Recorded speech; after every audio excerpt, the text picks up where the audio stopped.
To use TweenMax in React, you have to use the componentDidMount function so that you can get this getDom node, which gives you access to the actual element, so that with this guy here, with this node, I can say TweenMax to node 5 seconds, and then just tween the X value to 299. So once I hit save, you can see that I refresh and it moves over to 299. So nothing else returns the actual element. You have to use componentDidMount and say this.getDom node. Now if you want to use timeline max, we're going to have to create a container here.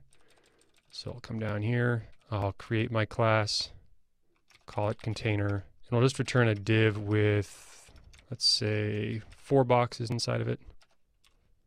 And then we'll replace this box with container. I'm also going to add a class name here of container, which is basically just going to give it some padding here because I'm going to move 1 box up, 1 right, 1 down, and 1 to the left. And these are all stacked on top of each other with absolute positioning.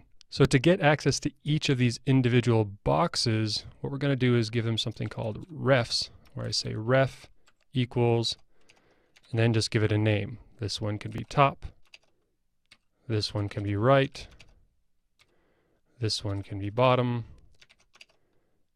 and this guy can be left. Now that we have these, we can set up our componentDidMount and access each of them through this.refs. So we'll go ahead and create a few lines here and say this.refs, we'll start with top, get DOM node, say var top, and then we'll just rename each of these right, bottom, and left. So this guy is him, he's him, and so on and so forth. So once we have each of those elements, I'll create a new timeline max.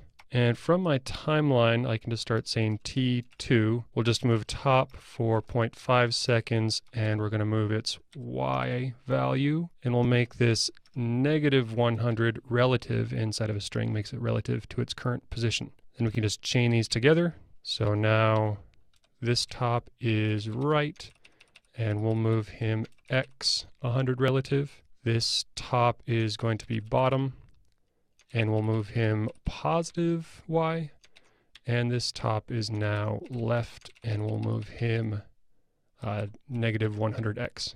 So once we see this in action, I'll hit refresh. You can see up, right, down, left. And then just for fun, we can say repeat forever, so -1, and yo-yo true, so that it goes back and forth in its timeline, and up, right, down, left, left, down, right, up.